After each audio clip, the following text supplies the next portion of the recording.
speed. Oh, yeah. 30 feet on a state highway, no sign. Right, right. Exactly. Maybe you won't get lights.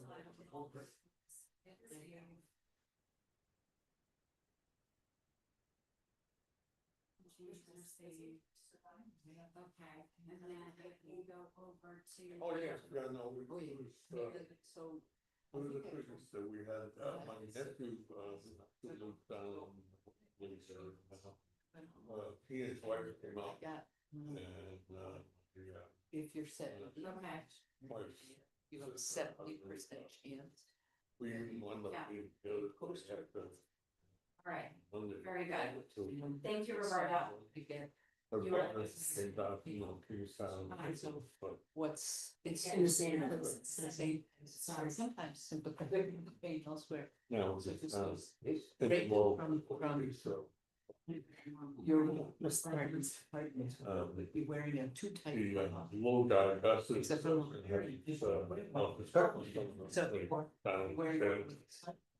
Or and that's like. you're wearing one with. Yeah. That's what, so it's just. It's just erratic. Always, so I'm on meds. but- Yeah, the other guy, he's called. Yeah, so it's been,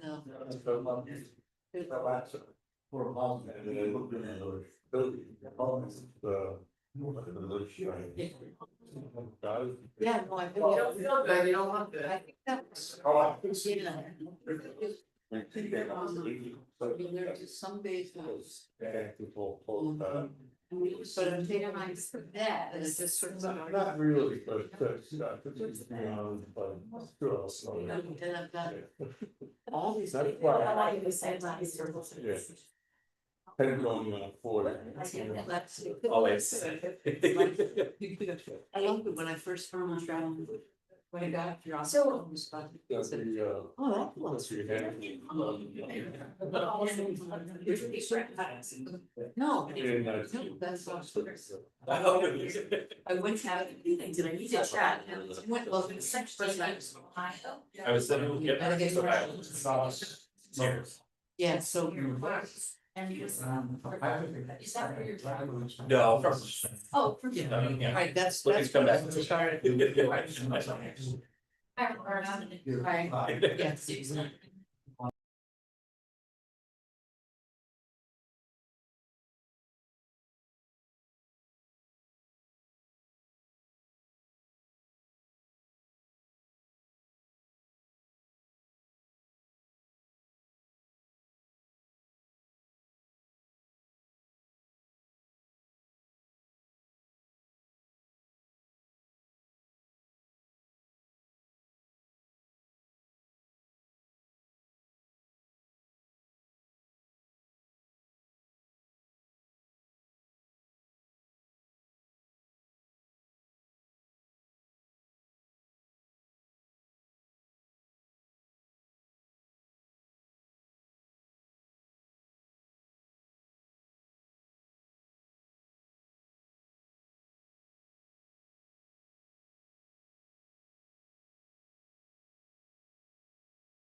Okay.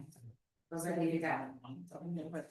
Okay, good evening, everybody. Welcome to the Joint Planning Commission and Affordable Housing Committee Special Meeting, April 15, 2026. And Carrie, can you call the Planning Commission roll call, please? Michael Swistak. Here. Duncan Pendlebury. Christine Gentry is absent. Diane Harrison is absent. Nick Insana is absent. Brenda Piper. Yeah. And Dana Prestigiacomo. Okay, Affordable Housing Committee, your turn. Quaker Case. Carrie, please call the roll. Yeah. I will call the roll after Chair. Okay, Quaker Case. Here. Job Toll. Present. Fred Pease is absent. Wayne Moore. Here. Dave Pritchard. Yeah. Susan Gorelick. Here. And Dan Warner is absent. Okay, thanks, Carrie. So Nancy, can you take the next item, please? Recognition of April 2026 as National Fair Housing Month. Thank you very much. Thank you all for being here this evening. This, as stated, we have this is a joint session between the Planning Commission and the Affordable Housing Committee. Welcome. I would like to do a few introductions before we get started. To my far right, is Colin Penny, Executive Director of South County Habitat for Humanity. He oversees all the operations for that community-based program, which you have probably heard much about, and which committee member Dan Warner is also a participant. With him is Nikki Vazquez, Executive Director of the Jamestown Housing Authority. Nikki has 20 years of experience in leadership in public housing and with nonprofit organizations. And I'm going to ask Nikki to make a brief statement in a little bit about what the update on the process that they're going through right now with HUD. And joining us later, about 6:30ish, is Brenda Clement. She's the Executive Director, Housing Works of Rhode Island at Roger Williams. So if you could move the, thanks.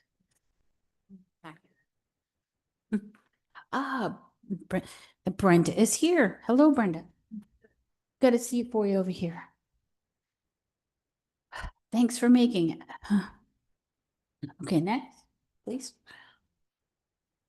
So the agenda for this evening, as it has been set forth and previously noticed, is to give brief overview of the Fair Housing Act and its requirements. I'd like to give some official recognition to Fair Housing Month. And then give a brief update on the current efforts in Jamestown in the production of affordable housing. And that will be the end of listening to me, and then we'll be moving on to our presenters. So what is fair housing?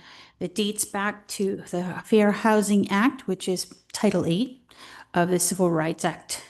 And there's a great deal of laws and regulations specific to federal funding for housing. And it prohibits specific actions based on an individual classification.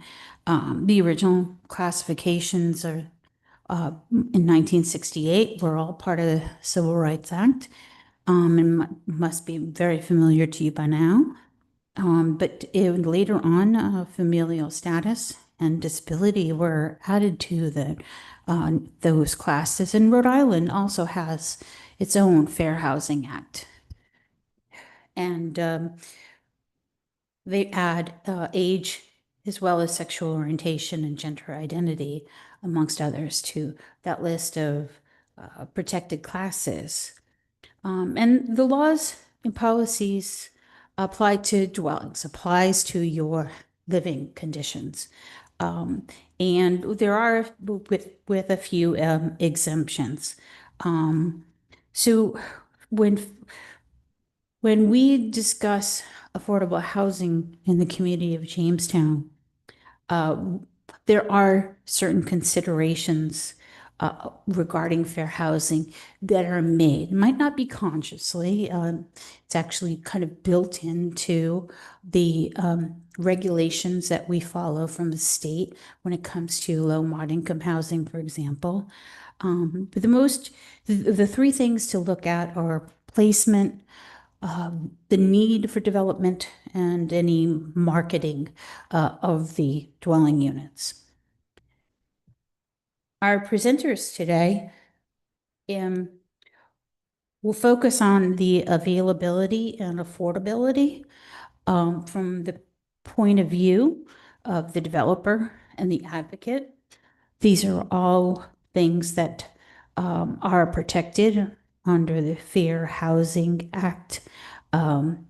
Things like advertising preference, residents' actions which make housing unavailable. And in the case of the unavailability, I'm really talking about costs these days, the cost of creating the housing, the cost of maintaining existing, as well as the individuals of being able to afford to live there over time. So we do have some federally funded housing in Jamestown. That would be the Jamestown Housing Authority on Pemberton, and other affordable housing initiatives that are all subject to the rules of fair housing. Jamestown, for example, Jamestown is a participant in the CDBG grant program. And the beneficiaries of that program, the homeowners and the tenants, are those residents that are in fact protected under the Fair Housing Act. So, why do we give recognition to Fair Housing Month? Well, we are the beneficiaries of CDBG funds in particular, and that funding source likes to know that once a year, a community is considering and thinking with respect to fair housing, and there is a excuse me. We have today also a resolution which in part describes the fair housing's involvement in land use regulation, which is what we're all here about, which is what we have influence upon. And two of those statements in the resolution, one having to do with, it says no person should be denied equal opportunity in obtaining housing accommodations and land use provisions that respond to residents' housing needs, are both consistent with the goals, policies, and actions that are in the comprehensive plan. So the towns expresses their commitment to fair housing through the comprehensive plan and through the implementation of it. Again, availability, affordability, diversity, having many goals for housing, including creating a diversity of housing types and ensuring long-term affordability. In recognition of Fair Housing Month, I've been asked by Chairman Mike Swistek of the Planning Commission to read the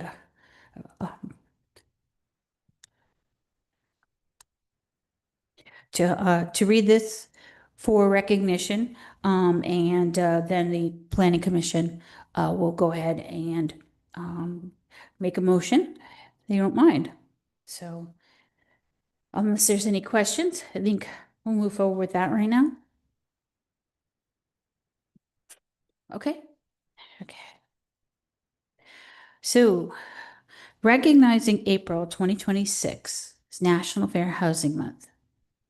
Whereas the Planning Commission for the town of Jamestown finds that the availability, quality, safety, and general state of housing units has significant impact on the well-being of residents and on the livability and desirability of the community.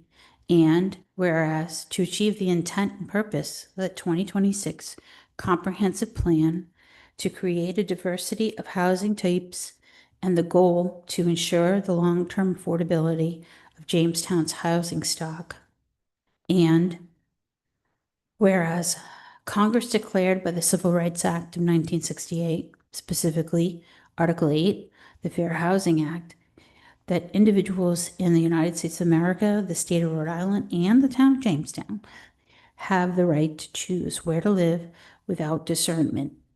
And whereas the Rhode Island General Assembly has declared by the Rhode Island Fair Housing Practices Act of 1965 that in the state of Rhode Island, no person should be denied equal opportunity in obtaining housing accommodations.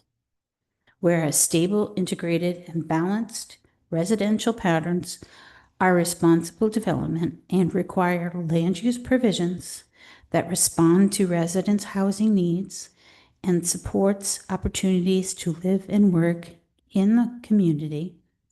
And whereas the efforts and resources of grassroots and nonprofit organizations, housing service providers, financial institutions, elected officials, appointed officials, state agencies, and others must be combined to promote and preserve integration, fair housing, and equal opportunity. Now, therefore, the Planning Commission for the town of Jamestown, Rhode Island, do hereby recognize the month of April 2026 as Fair Housing Month and proclaim the land use policies of the town of Jamestown as open and inclusive, committed to fair housing for all, and the promotion of appropriate activities by private and public entities intended to provide or advocate for affordable and equal housing opportunities for all residents and prospective residents of Jamestown. Further, be it hereby resolved that this recognition of fair housing shall be publicized by posting at Jamestown Town Hall and through the planning webpage. And Jamestown, Rhode Island will continue to promote and engage in activities that further fair housing efforts throughout the year.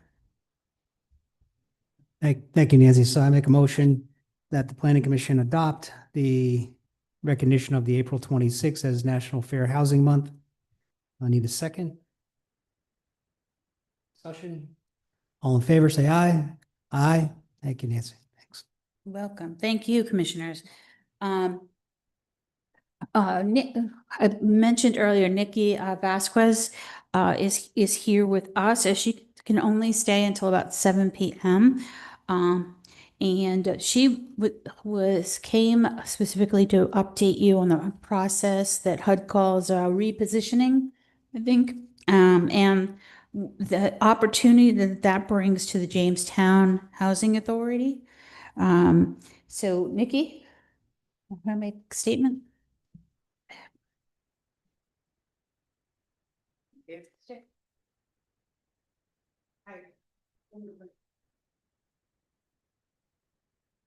Yeah, what she said.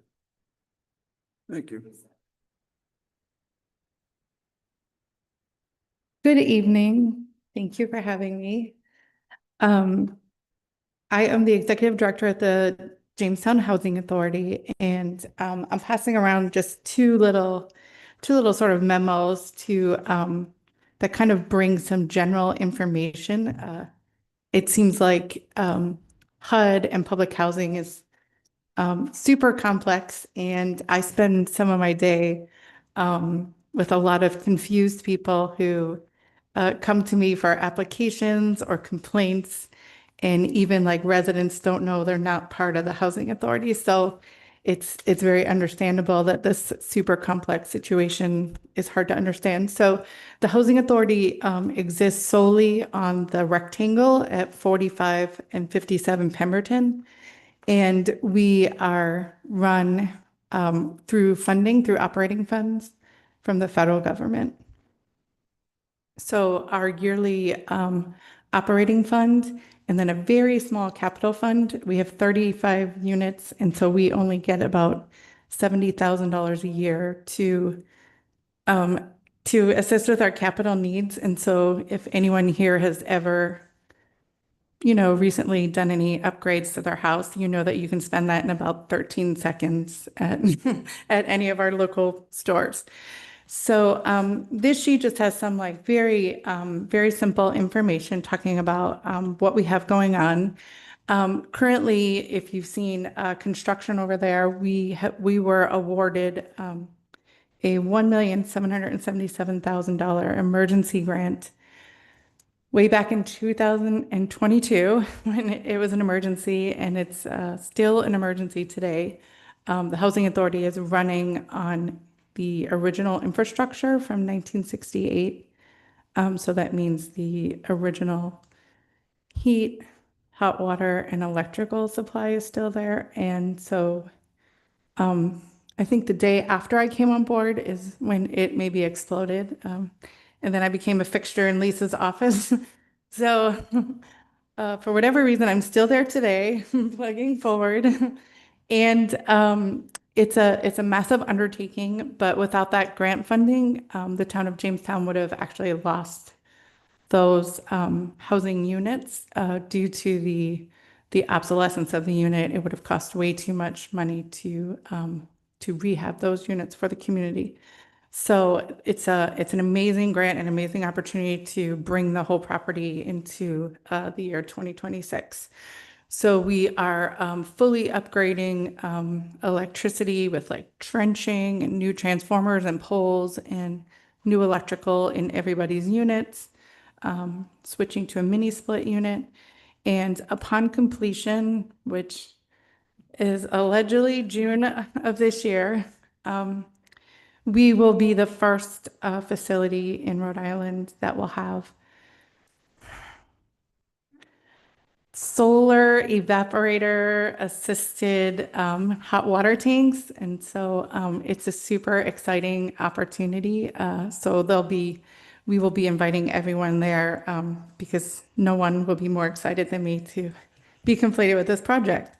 And then hopefully, second we're done with that, we will be diving into what Nancy sort of mentioned to a repositioning project. The Housing Authority put in an application in February with the federal government to reposition the Housing Authority. And so in a simplified term, it would seem like we are basically refinancing the property. So today, if I needed to replace the roof, I just have my $70,000 capital fund. Going through the repositioning, we will be forming a nonprofit board that will be act as a developer. And then we will be, in essence, purchasing the property and then owning it, and then be in a 30-year contract with HUD, who will only from there on out be responsible for the housing assistance payment for the units. So then the Housing Authority will actually be this new nonprofit. And then we will have the budget and the ability to renovate it soup to nuts. So as soon as we are able to close on that, which is projected for September, so it gives me like 1 month to take a breath. And then like the day after closing, like we already have architectural drawings happening and all the processes in the work so that we can go building by building in the 4 units, and we would sort of checkerboard our residents so they wouldn't have to be displaced. They'd still be on the property, just maybe into like a little unit that's set up, maybe like a Jamestown Airbnb, and they can live there while their building is being renovated, and then they have the right to return. For the resident, it is going to be amazing because the units are super 1968, so we don't have any I call them like fake ADA units. Like there are lots of things there kind of made up as, people went along because you were just you're only allocated that small amount of money to be able to make changes or progress. So this opportunity will be able to go unit by unit, redo the whole thing and make it more user-friendly for our senior and disabled population.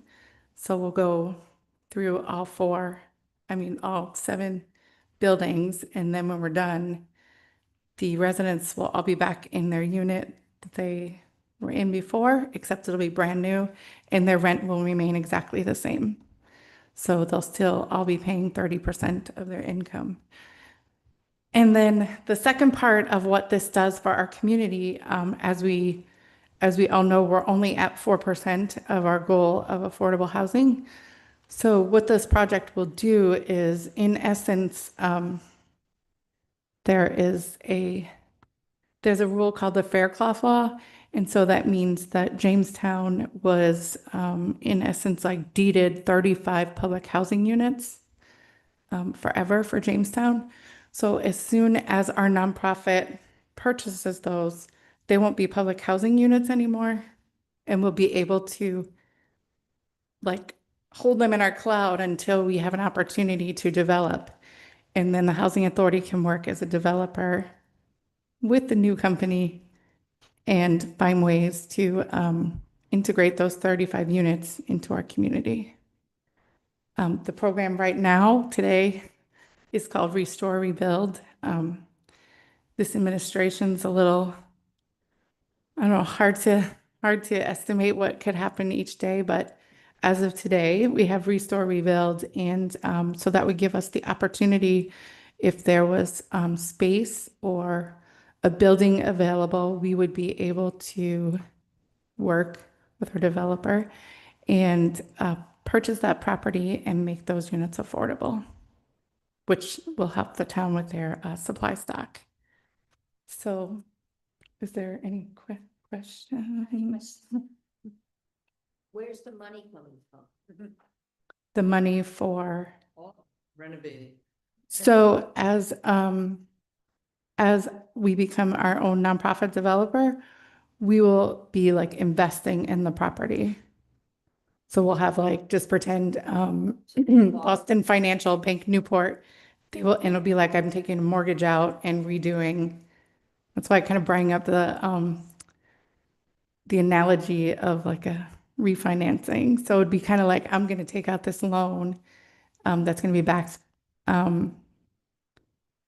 by banks to renovate the whole place, and then it'll be renovated and I'll be paying back a mortgage. And the money for that is gonna come from the rent? No. From the rent and the housing assistance payment. Yep, it's super complex, and I can have like I could come to your little group and yeah. But it's like, it's a super positive for this community. It will keep the 35 units that you have there, still on the same site. Yep. And make them more handicap accessible, and so that they can be enjoyed more by the seniors that are there, right? Mhm. And there's another facility that you are the manager of, right? Yes, the property also hosts Pemberton Place, which is a 12-unit Section 202 property, which is basically how we would transform the Housing Authority. It would be run exactly the same way as Pemberton Place is. So, right, no, it's happening across the country because housing authorities are, we're not unique in having millions of dollars in capital needs that are unmet.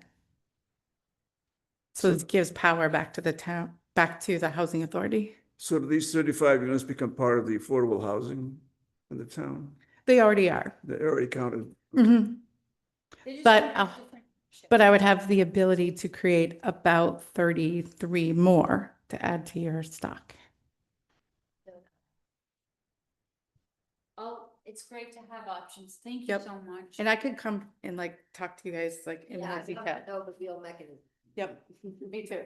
Okay, that was it. Very good. So, this new repositioning, which they call it, is really going to give the housing authority opportunity to thoughtfully renovate the existing 35 senior and disabled units, which is something that they've been wanting to do and they had plans to do. But the condition of the building and the age of the building and the mechanicals and the electric and all that has just been standing in the way. But they have been searching for opportunity and options. Other searching for opportunity and options have been going on. One of the goals of the comprehensive plan is to identify potential locations for affordable housing development. And in advance of the comprehensive plan getting approved, that process started under the administration of Lisa Breyer. Thank you for coming tonight, Lisa. So there's two grants, or actually one grant and one project that has been sponsored and financed by the committee that are well underway.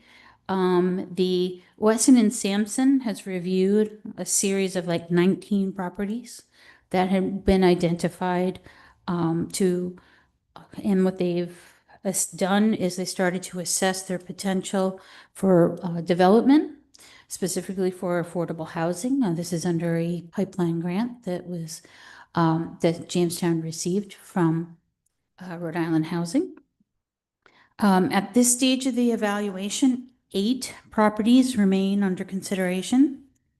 3 of them are small pre-existing parcels that are in the Jamestown shores that have been determined to be not subject to conservation. The next step is to kind of discuss and describe what else kind of constraints we might have there, specifically in that area when it comes to wells and septic systems, of course. There are 2 potentially larger parcels, one off Spindrift Street and one off of the Florida Avenue right away, where a little bit of land acquisition could allow for maybe 3 to 5 units per site. So we're still considering and working through the process of coming up with ideas for that. And then there are, on the list, there were several paper streets, 3 of which seem to be actual given right-of-ways with sewer and water availability. And those we're pursuing. We need to take a paper street and turn it into an actual plat lot and kind of change its identity that way. And there just might be some discussion about that needs to be had with the legal counsel, and I don't know quite how we're going to do that. We have a lot of paper streets in this community. But the main one is Knowles Court, 11 Knowles Court. That process is moving along. Thanks to you and your foresight, as well as the work of Union Studios, Don Powers. So the lot is about 13,000 square feet, a little more than that. It's in the public zone and it's also in the village overlay. Union Studios actually came up with this site plan and location, which is very similar to where the existing building, well, that is the existing building. This is like an overall version of it. Nice looking building. That's something? No. So the latest update is that we're continuing both 411 Knowles Court and the other 8 properties to make some progress, looking at infrastructure needs, cost analysis, permitting and regulatory analysis, these are the steps that need to be taken, including estimating funding and implementation of this before we can get to a fully developed pre-development kind of portfolio for each one of these options in order to maybe send out for an RFP. And the form of that RFP and how things are going to be owned and operated is still well up in the air. It really depends costs versus income. It really depends on a lot of things that we have no control over. We should have more information on this by the end of June, and all the recommendations are expected in September. So, any questions on that? Yes. The ma'am. units name? Knowles Court 10. Yeah. And there's 4 on each level, 4 on the first floor, 4 on the second, and 2 on the third. And again, you applying those village design standards is the image he came up with. So Nancy, is that still have the harbor master facility rolled into it? yes, it does. The small addition on the front, That little bump out on the little bump out would be for the harbor master. Yes. It would be basically an office space, and it'll have a private bathroom and like a little kitchen sink, just enough to service 1 or 2 people.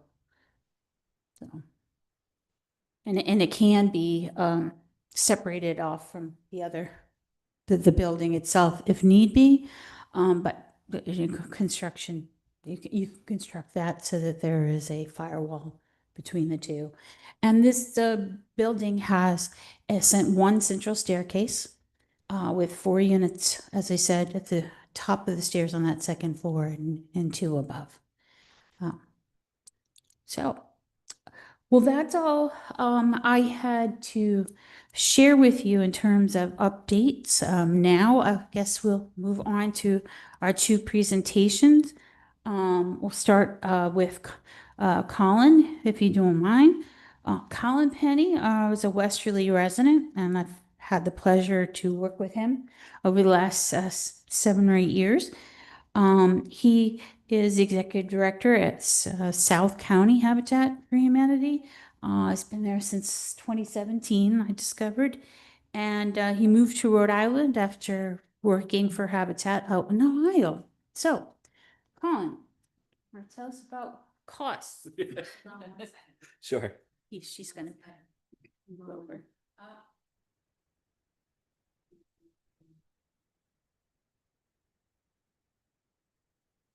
All right. We can go right to the next one. That's not exciting. All right.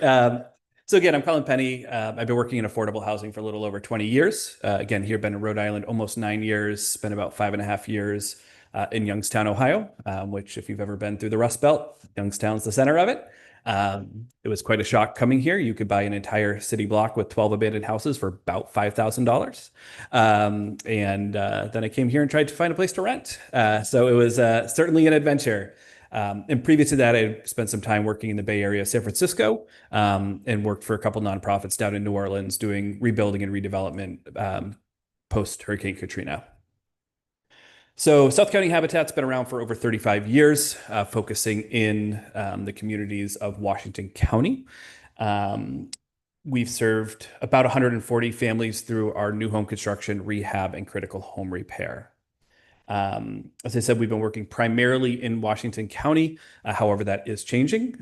So you might know there was a Habitat affiliate here in the East Bay. They had to dissolve about 3 years ago. So we've been negotiating and now have the right through Habitat International to kind of expand the work we're doing here in Jamestown and throughout the West Bay, so our East Bay. So we're excited for that opportunity. We know there's a huge need here. We have a lot of experience, obviously, working with high water tables, septic systems, wells, wetlands. A lot of the same constraints that we have in parts of Washington County also apply here in Jamestown and throughout the East Bay. So we think we're poised to hopefully have a big impact and really help the community. We are a volunteer-based organization and typically have about 700 to 800 volunteers. Some of you know some of our volunteers, and they're a great, hardworking group of folks who help us keep our costs down. And at our peak, we can do 4 to 5 full construction projects a year. There are not a lot of for-profit builders that are building 4 to 5 single-family homes in one fell swoop. So despite only having 2 staff, but we have a small army of volunteers to keep us going. So we talk a lot about home ownership and what that means. Most importantly, it's stability. It's the fact that, individuals and families can be in the same housing location and not have to worry about the landlord selling it out from underneath them, jumping the rent, not having control over the maintenance and upkeep. That stability just creates generational change. We see many of our families, the adults in our families, going back to school, nursing assistants going to school and becoming licensed nurses, folks who are teachers' assistants going back and becoming licensed teachers. We see that quite often. That stability, that known payment allows folks to take pause and invest in themselves and their families. We see a dramatic increase in the health of the individuals in the houses, both physical and mental health, far less delinquency at schools, parents not having to call out from work. That stability just makes generational change. Oftentimes we think of housing as an investment. I can say that most of our families don't see it that way. It's great if they're able to sell their house and get some money out of it, but it's really that stability. That's what they're really caring about. They're not worried about 20 years from now when they sell that house. They're just worried about making sure that they're stable now, their kids are stable now. And that's really where the generational change in wealth building comes from, is that stable, safe, and affordable place to call home. So in addition to construction, we run a series of classes. So we have a financial literacy class going on right now. And all our classes are open to the general public. So it is required for our Habitat partner families, but it is open. So we have a financial literacy class that's kind of investing 101. So you get your stable house, you might have a little bit of extra income. What do I do with it? Where do I put it? What are the first steps? In addition, in that class is also kind of an intro guide to setting up a trust or an estate. And what do you do? You now have this asset. What do you do with it? How do you make sure it goes to your kids or whoever you want to do it? And we have some folks walking our families through that. We just had a class last week on septic systems. They are the mystery of the housing world. Most of us, including myself, when I bought my house, had no idea what goes down, what doesn't, how to keep it healthy, how often do I need to pump it, how to recognize if there's a problem, how to deal with it. So we work with URI to do that. And then there's a partner class, I think next week, on wells, on well health, how to make sure your water is healthy, how to get it tested. And again, those are all open to the public. In the fall, we're having one on small, how to winterize your lawnmower and weed whacker, how to tune it up, make sure your generator is ready for the winter, all those sort of things. So we just want to make sure that our homeowners and all of our community are ready for home ownership, because it is a big change. I'd say most of our buyers are not just first-time home buyers, but are first-generation home buyers. So they grew up in apartments. They didn't see parents who are having to do this because there wasn't that opportunity. So we want to make sure everybody's well prepared. We can jump on along. I'm sure Brenda will go into this a lot more. It's really expensive to live in Jamestown. I was shocked as well. I thought South Kingstown, Westerly, some of the places have been working. The affordability gap, what the median sale price and a cost to buy a median home, and what the median income, I think, is the second largest in the state behind Block Island. So it is extraordinarily expensive to live here, as you all know. And the opportunity, particularly for first-time home buyers, is nearly impossible unless there's already, parents or someone to support through down payment assistance and really help someone through. But someone who, first generation, been working hard, trying to save up, there aren't many options. And that's really where Habitat comes in.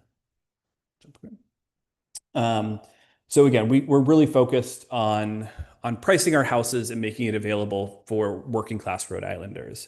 There's kind of two definitions of affordability. There is the one that the state has, and we have a lot of legislation around the affordable housing, what that means, what houses can sell at, different permitting options. What I can say is that's a great step and helps, but it really makes really expensive housing still expensive, but slightly more accessible. It definitely helps. It gives us a lot of tools.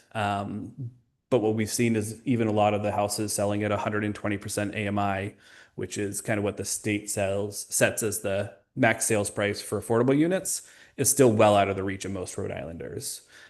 In some communities, it's double, particularly when you look at the median rental income is usually about half of the median income for the community that it's in. So what Habitat does is we guarantee that when we sell a house, it'll be their total housing payment will be no more than a third of their monthly income. So that's our definition and what we, kind of the standard definition. So if they're buying the house from us and they're making $75,000 a year, we're going to make sure that their monthly income, that their monthly payment for taxes, insurance, principal, interest is going to be no more than a third of the monthly income. So what that says is the state of Rhode Island says I can sell a 4-bedroom at 120% AMI in the town of Westerly for I think around $460,000. I'm selling my houses in Westerly for $200,000. So we are subsidizing them a lot more, but we know that the folks working at the town, working in the schools, working at my favorite restaurants, can't afford a $460,000 home. They can afford a $200,000 home and still gain all those benefits that we talked about. If folks are buying those houses at 460, we're seeing folks get loans for that amount, but they don't have the benefits of the stability. They're still worried about paycheck to paycheck. They can't invest in their kids' education. They can't invest in the first family vacation they've ever had. So that's why I think our model is different than a lot of the other models out there. There's some other great nonprofits, Church Community Housing, who you might know, SWAP, who have similar models. But really Habitat across the country and around the world has that as a core value. So of the 64 million families that we've helped around the world, nobody was making a house payment more than a third of the monthly income, whether they're in Guatemala, where 3 of my staff are right now and a couple of volunteers, or right here in Rhode Island. So we can jump. We construct to net zero energy ready. What that means is we want them not only to have an affordable mortgage, but affordable utilities. I'll click through a couple slides at the end that kind of show what the investment is versus the feedback. But a lot of folks say if you're already losing that much money, why are you going to put all these extra things in there to make it more expensive for us to build? But we can show that it really is not that much more expensive and still very accessible. So there's a lot of challenges to building, not a big surprise. Lack of consistent funding in the state. We have been almost exclusively, at least for home ownership, and rentals a little bit of a different world, on bonds. So every 3 to 4 years, we come back to the taxpayers and say, hey, can we get another, originally it was 40 million, then 60 million, 120, hopefully this year 150. So, it's a great tool, but it's not consistent. It makes it difficult for me to go out and buy $1 million piece of land and spend $300,000 to engineer it, hoping that the taxpayers say yes, we're going to invest, and then Rhode Island Housing, the Department of Housing, to say yes again, that we can actually get the money. So what I think Rhode Island and why it's lagged behind some of our neighboring states is there's no consistent, reliable source of funding to develop home ownership. Building is getting expensive. We built some houses in Hopkinton. It was about $310,000 a unit for us to build. Again, they appraised at about $605,000 and we sold them for $175,000. So terrible business, great for the families. But those same houses that we finished about 1.5 years ago would probably cost me about $30,000 to $35,000 more per unit. And that's not figuring in what we're expecting with fuel increases and uncertainty in the world. We're expecting those prices to go up even more. So it's important to act now. If we had done a lot of this 15 years ago, we could have been building houses for about $110,000, $120,000. So we want to move quickly but responsibly. Not all communities are friendly, believe it or not. I have gotten thrown out of several town council chambers, planning boards, those sort of things. So I think that's where these conversations are really helpful. We've seen them work very well. I can say in South Kingstown, we had a series of meetings around the abandoned schools. 2.5 years later, the town has put aside $2 million to demo those schools and got $5 million to improve the infrastructure. So that on at least 2 of those sites, we could get somewhere between 40 and 60 new housing units. And that came from the community coming together, the Affordable Housing Committee, the Planning Board, the Town Council, all saying, let's come up with a plan and do it. Again, nothing moves as quick as we would like, but it's really these conversations. Narragansett, very similar. If you read the newspaper, you might not believe it, but there are a lot of folks who do agree that housing is critical. The taxpayers passed a $3 million bond last year in the town of Narragansett for affordable housing. So the town is buying land to set aside for affordable housing. They're investing in some affordable housing that's already there to make sure it stays as affordable housing. They're doing some critical home repair for older residents who are worried about losing their houses because they can't do the upkeep and maintenance. So, and a lot of that came out of community conversations, their affordable housing committees and folks coming together. So it really is important. This is just a breakdown of everything that goes into it. Believe it or not, that biggest wedge, that is what, almost a third, is moving dirt. It is the most, other than buying the land, moving dirt is the most expensive thing we do, which is kind of crazy. But a lot goes into it. It is very expensive, getting more expensive, but it's worth it. You know, we need to reinvest in our community and make sure that when someone retires from working in the town hall, that somebody can afford to live here without the town paying them, what was it, $214,000, so that they can move here and live here to plow your streets, our work in town. So we got to make sure that we're investing in our community and access to housing so that we can have stable communities. So we can jump down. We can go ahead again. This is just a breakdown what I was talking about of the difference. So between a code built house and a net zero ready house, so that's everything but the solar, it is $4,473 difference for us. It is tape. The biggest thing that changes here is taping every seam. It is putting a tape gasket on every penetration. It's a little bit of design work, but the design work doesn't cost you any more. But that's what we figure the difference is. So we can go one more. With solar, it's about 28,000 difference, and one more. So you can kind of see, so this was an estimate over a 30-year mortgage. So how quickly it would take. So your net savings, if you have solar, is about 55,000 over 30 years, and just investing an extra $4,000 to $5,000, you'll be saving about $46,000 over the course of the mortgage. So for our families to have little to no energy bills, and for us to invest an extra $5,000, I think is well worth it. Thank you. Questions for Colin?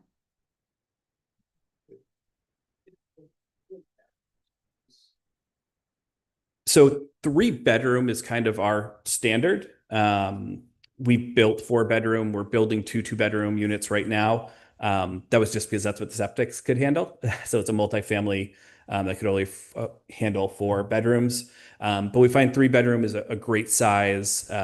We know that families are having fewer kids in general in the country and in Rhode Island. So it usually gives room to grow oftentimes. And if it's just a single individual, it's not an absorbently large house, or if they ever get married or have a blended family. So we do 3 bedrooms. We have 22 houses permitted in Westerly. I think 16 of them are 3 bedrooms. And the other 8 are capes. So if we just finish the first floor, it's a 2-bedroom and the attic stays empty, but everything will be run upstairs. So if we need to make it a 4-bedroom without adding any extra square footage, we can finish the second floor and make a 2-bedroom, a 3 or 4-bedroom.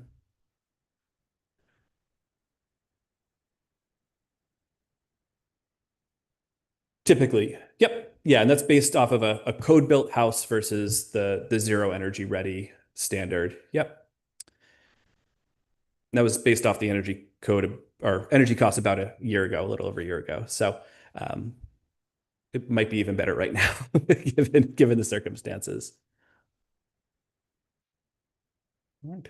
Well, thank you. Again, I'm always available. Habitat's always available as you're looking at lots. If you have any thoughts, ideas, concerns, we're always happy to advise given our experience. And of course, you got Dan on the committee. So he's the one who teaches me everything. So you're in good hands. Thank you. Thank you.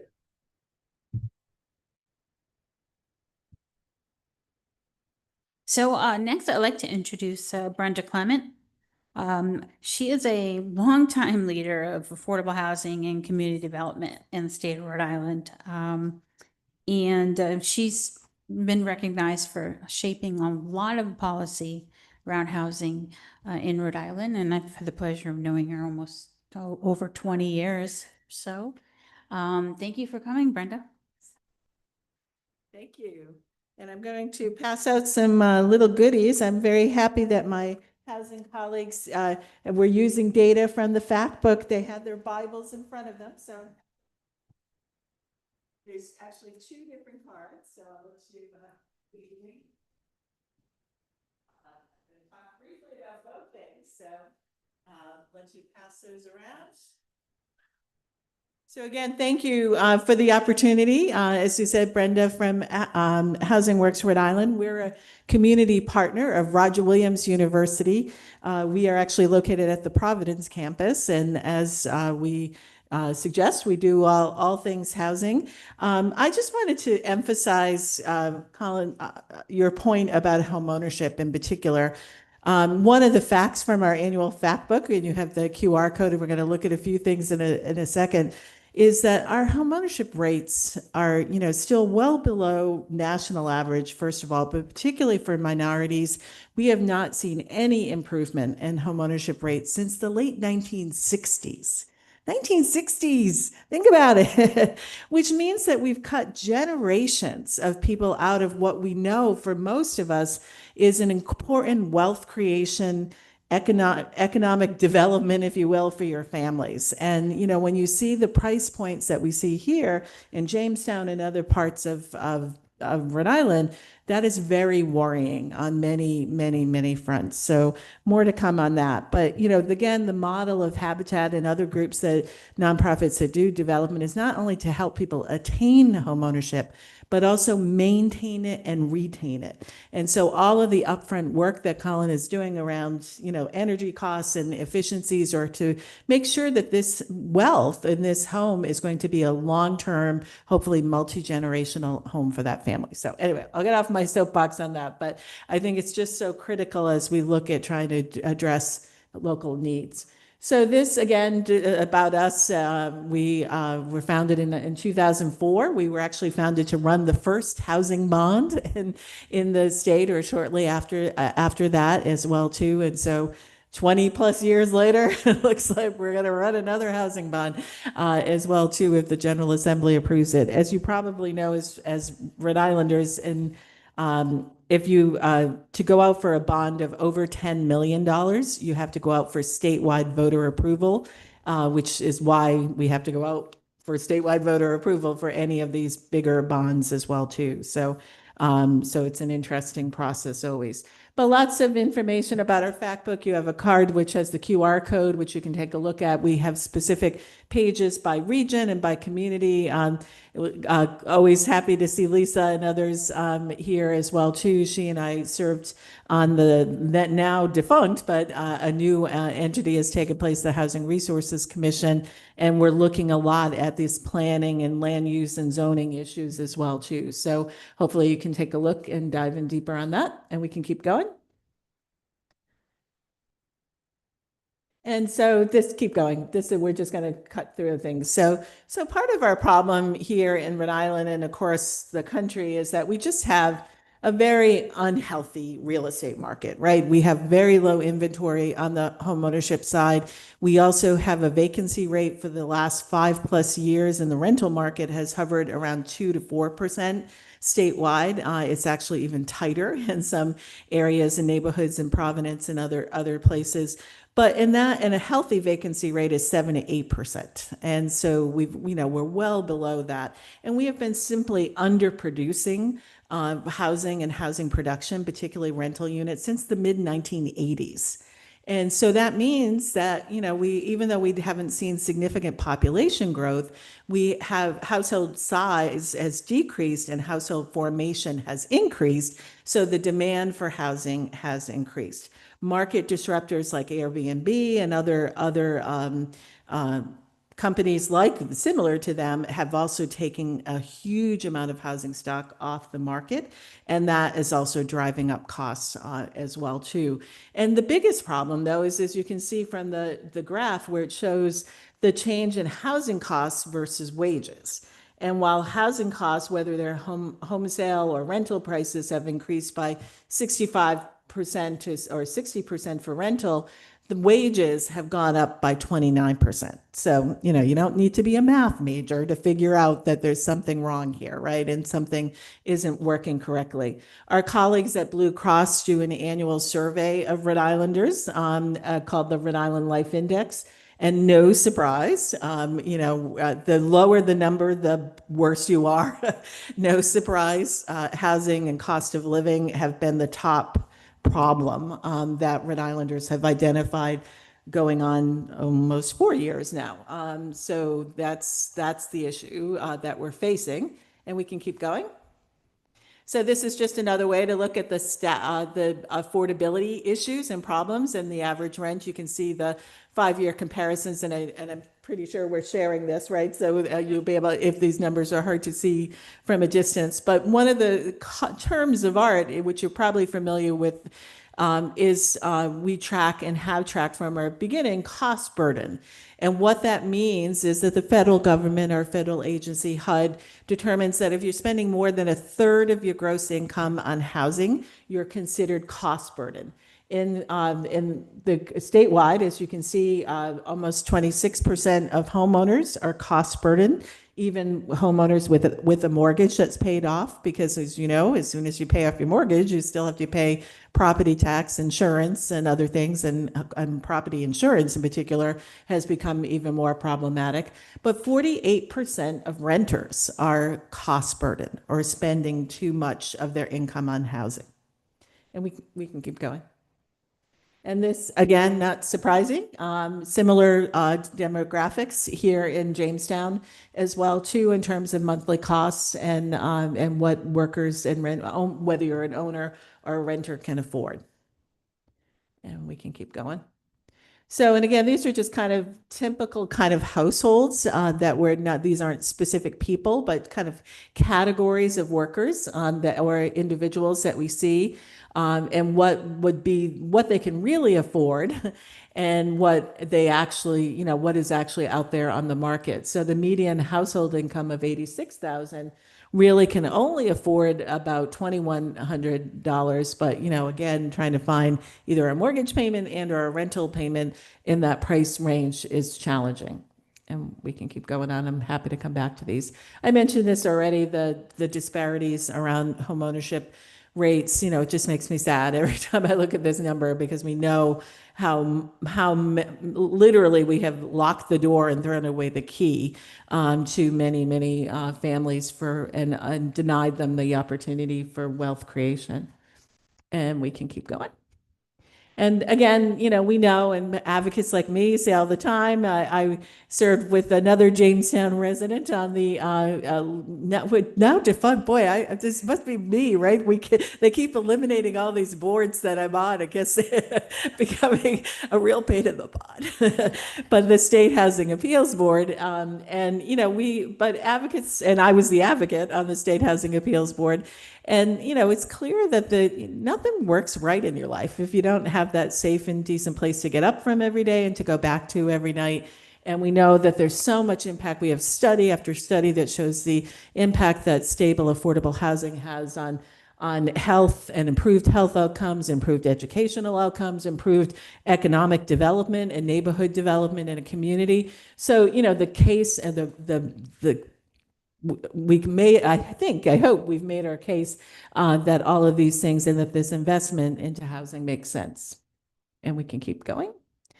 And again, Rhode Island really has two housing problems, or at least two. One is quantity, where we just simply don't have enough of it, particularly for lower income and more affordable housing and workers and workforce as well. But we also have a quality problem.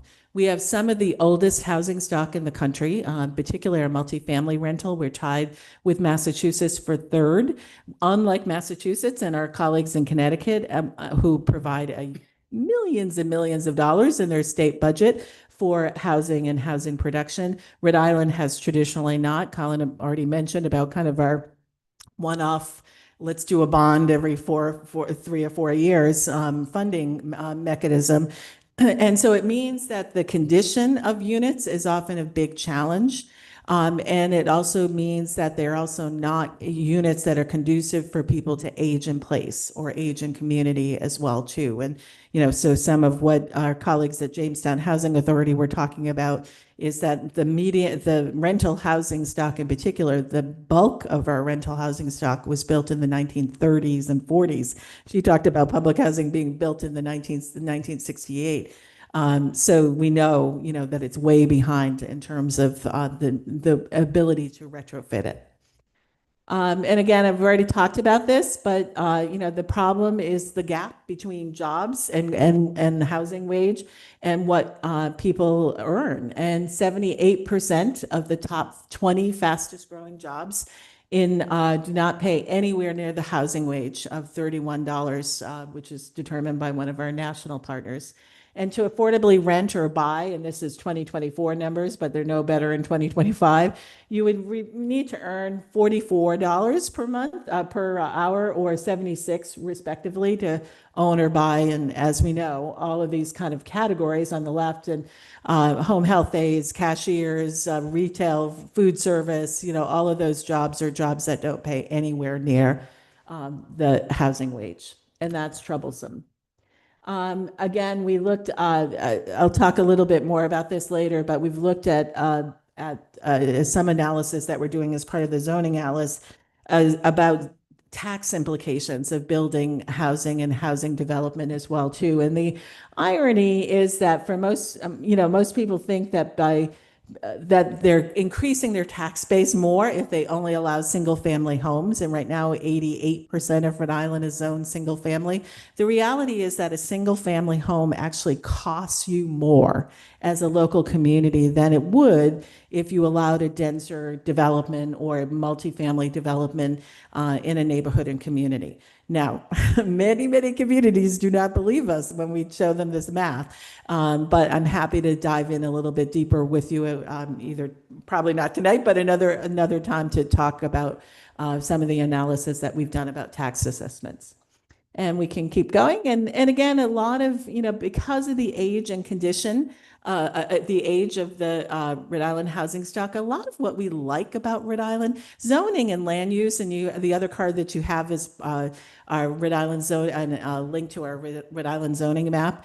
The funding for housing and housing production, particularly affordable housing, comes in Rhode Island largely from the federal level. In fact, almost 80% of the funding comes from the federal level. But what you build, where you build, and how you build are all controlled here at the local level.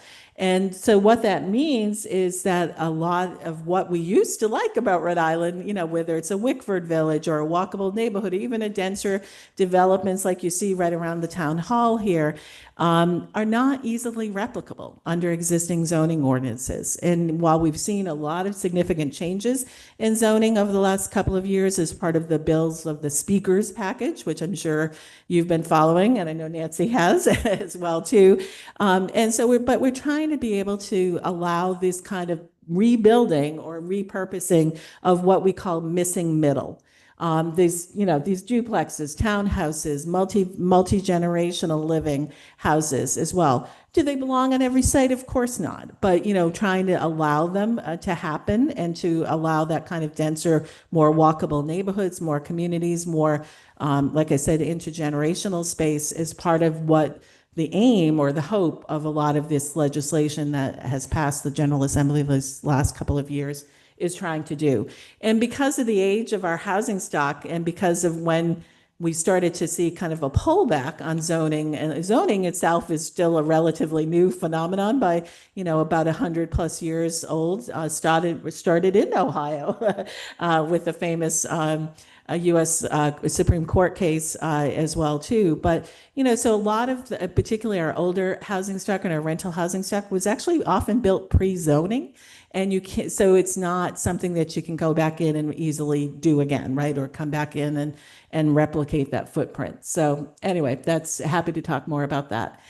As I said, one of the changes that we've done, in addition to eliminating a bunch of boards and committees, was that we've created some new ones, but we also finally created an executive office of housing in the state that was to try to coordinate the planning and the policy work of the state. We've always had Rhode Island Housing, which is our quasi-governmental entity that administers funding and money, but nobody kind of looking at the big picture and trying to connect the dots on all of that. And so part of what we finally have done is pull together a housing plan or a housing future called Housing 2030 that kind of identifies, and you can keep going, I think it gives into a little more detail, kind of identifies different levels of growth or in places that we would like cities and towns to kind of work towards. I mean, admittedly, these are aspirational goals, but they're tied to need to a certain extent as well too. Understanding all of the challenges that we've talked about: water, sewer, infrastructure. Water, sewer, I'm a resident of Pawtucket. Water and sewer are just as much of an issue in Pawtucket as they are anywhere else, because not because we don't have it, but because it's such an aging infrastructure. And so trying to improve it, or just only not even a year and a half ago now, Pawtucket replaced the last wooden pipe in the water system. So, I mean, this is a universal problem that we have to be thinking about as a state, where we want growth to happen. How do we address those infrastructure challenges that we all face? And so in the report, we try to do this. And as I said, the last, we can talk more about that. The last thing, as I said, is that, the control is very much in my head still at the local level. And there's a lot of levers that cities and towns can pull around zoning and land use. I know that many cities and towns are feeling very overwhelmed from the General Assembly right now, saying that no, you're taking away local control. I submit that you suggest that you do not. You do have a lot of control, and you still have a lot of ability to decide. You just got to get started, and I'm not trying to yell directly at you guys, but I mean, at least I could attest to how much I've been whining about this for a while. I mean, the need is now, and the need for housing people now. I get calls every single day from people needing a place to live tonight, not, 2 years from now. And so we can't not talk about, we got to stop talking, and we've got to start building. And so that's why I was very excited to see that you've identified actual sites, and, working with great folks like Colin, and your housing authority is wonderful, and trying to, really get things done, because we can't wait. The other dubious distinction in our fact book this year is that Rhode Island joined a group of states. Now we're the 11th state where there are more people over 85 than under 15. And that is extremely worrisome on many, many fronts for workforce development. If you want to age in place and age in community, where's your home health aide going to work? Where is the Uber driver who's going to pick you up to bring you to your doctor's appointment is going to live? Where is the person who's going to mow your lawn or shovel your snow or deliver your groceries or whatever it is? And so, this is part of a bigger issue and problem. We hear all the time at public hearings and meetings, my kids can't live here. They've moved out of state. I don't see my lovely grandchildren because they can't afford to live here as well too. And that's a real issue, but it's a real issue for you too, if you want to stay here in this community. And so I have many fond memories of Jamestown. Our former pastor from Pawtucket retired here, and so we spent many happy summer days at their house on Bow Street for family and friend picnics as well too. too. And so it's a beautiful, lovely community, and we want to help you keep it that way. But to also make sure that there's a safe and decent place for every one of your fellow neighbors who needs one. So I'm always happy to talk more, but thank you again for the opportunity to come.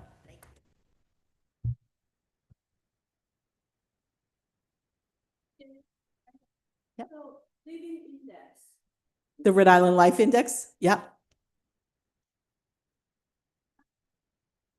It's not a percentile. If you, Blue Cross puts it out, I can send you the link that, I can't remember the range without looking at it again. So, but again, the lower the number, the more acute the issue has been. And it's a poll of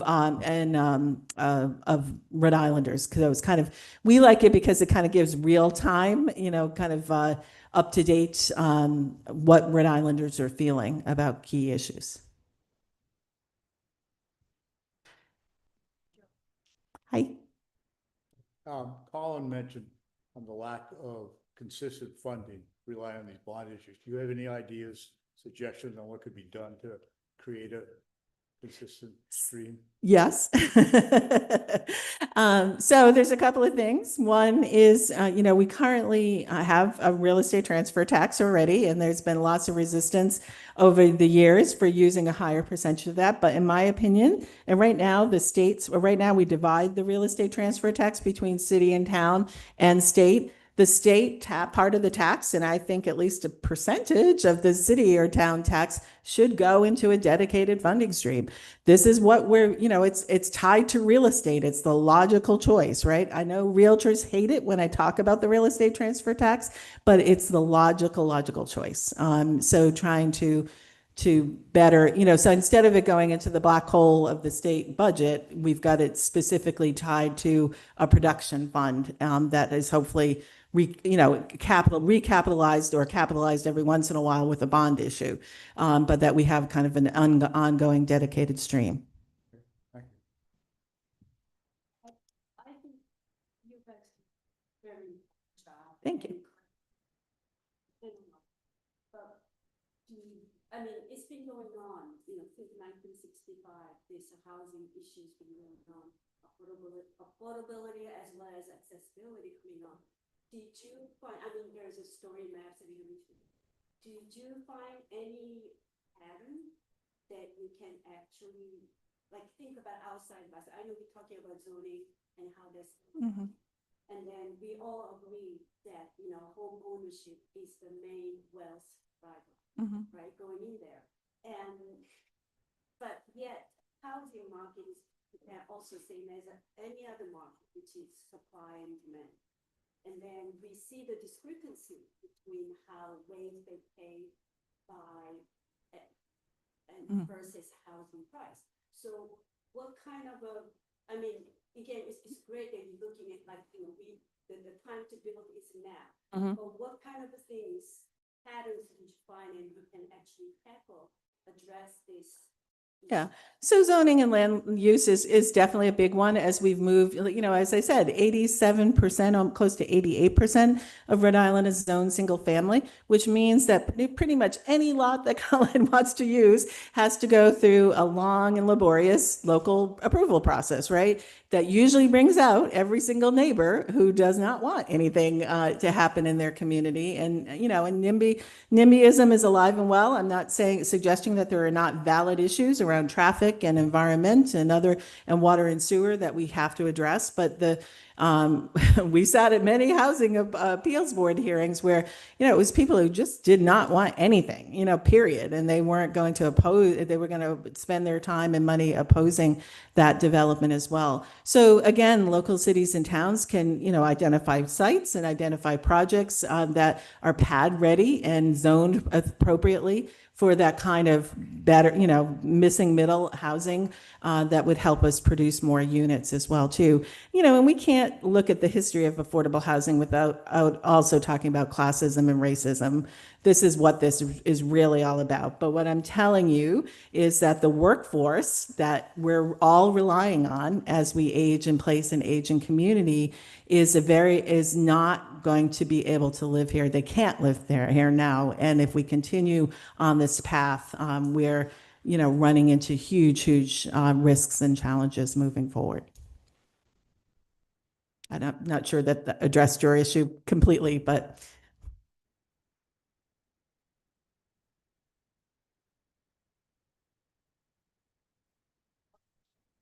I want you to find 10 sites, or at least that many, town-owned land, rezone it, address the infrastructure issues if there are any, and then, get some smart developers in, either for-profit or nonprofit, to build affordable units on that site.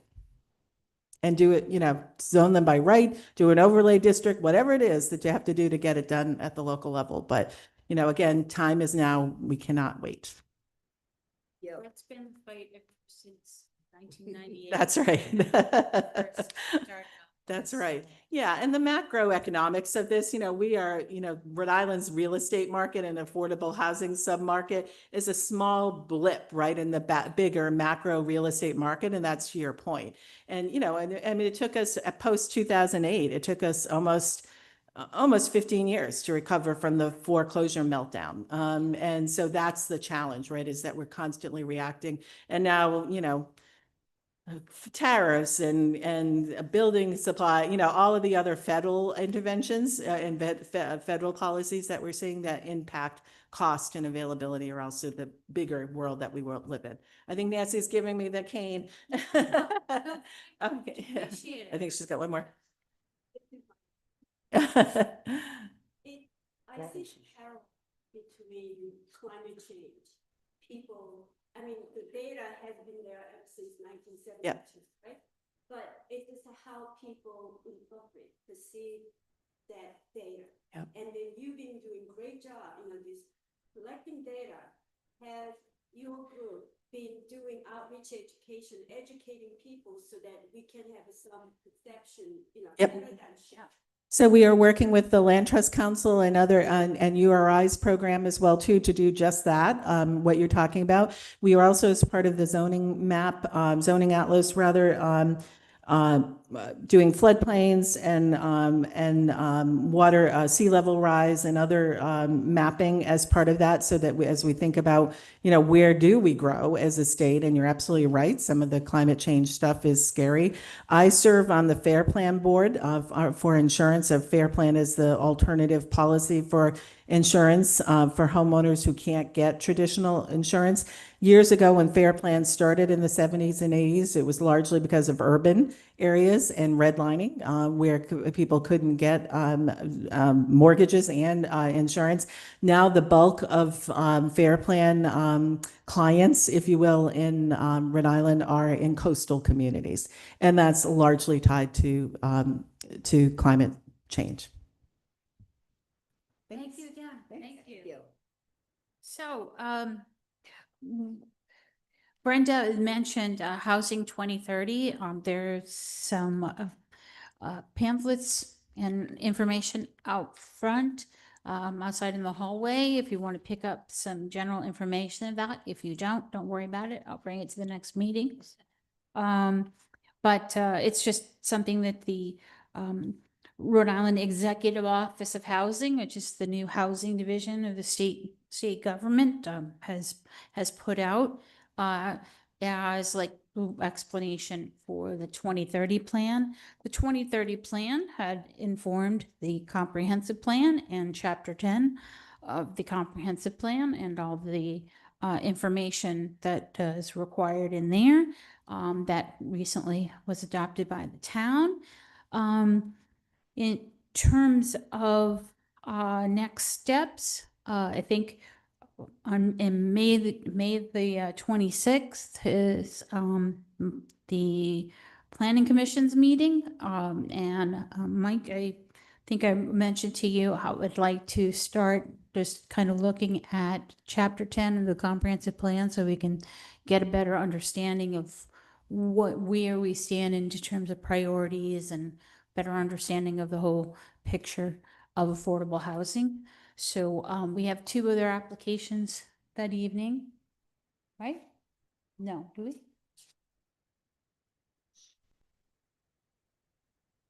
No, nothing. There's no, Got pushed to June. no, we got nothing but that. So we'll have maybe we'll do like a round table thing. So we don't have to sit up here. Okay. And the next meeting of the Affordable Housing Committee, would 20th, not the 13th? May 20th. May 20th? It says May 13th. I thought it was the 13th. 23? Oh. It's just a typo looking at the calendar wrong. How's the 20th? 13th's better. 13th's better for you? Okay. Okay, we can. How about we want to do the 13th? We can do the 13th. Okay. Gentlemen, thank you. Thank you. Okay, we'll do the 13th, Job. There was some discussion about data. One of the best ways to get a good handle on housing needs is to look at data of the individuals who are in need and kind of get a better understanding of it. So what I'd like to do is like to speak to the committee about what housing needs assessment and market study is all about. And I have completed one in Westerly not too long ago, and so I'm going to bring that information to you as an example, so you can see, and we can decide going from there how that fits into the current plans. It is a pleasure to have you as a committee that advises the Planning Commission on these. On this particular subject, and I hope that everyone feels like this was worth the time, and that we would probably have other conversations as time goes on when it comes to some of the actual implementation and development of housing in town. So having said that, I think the last thing to do is to turn it over to, well, first Job to close his meeting. Unless there's anything else anybody wants to talk about, we got 5 minutes. Look at that. No? Okay, Job, you close your meeting and then Mike will do his. Entertain a motion to adjourn. Second. Discussion. Okay. All four. Aye. Aye. Planning Commission motion to adjourn. I make a motion to adjourn. Need a second? Is any discussion? There's none. All in favor, say aye. Aye. Thank you. Thank you all for coming, Lisa. Again, we got there with us tonight. I didn't think I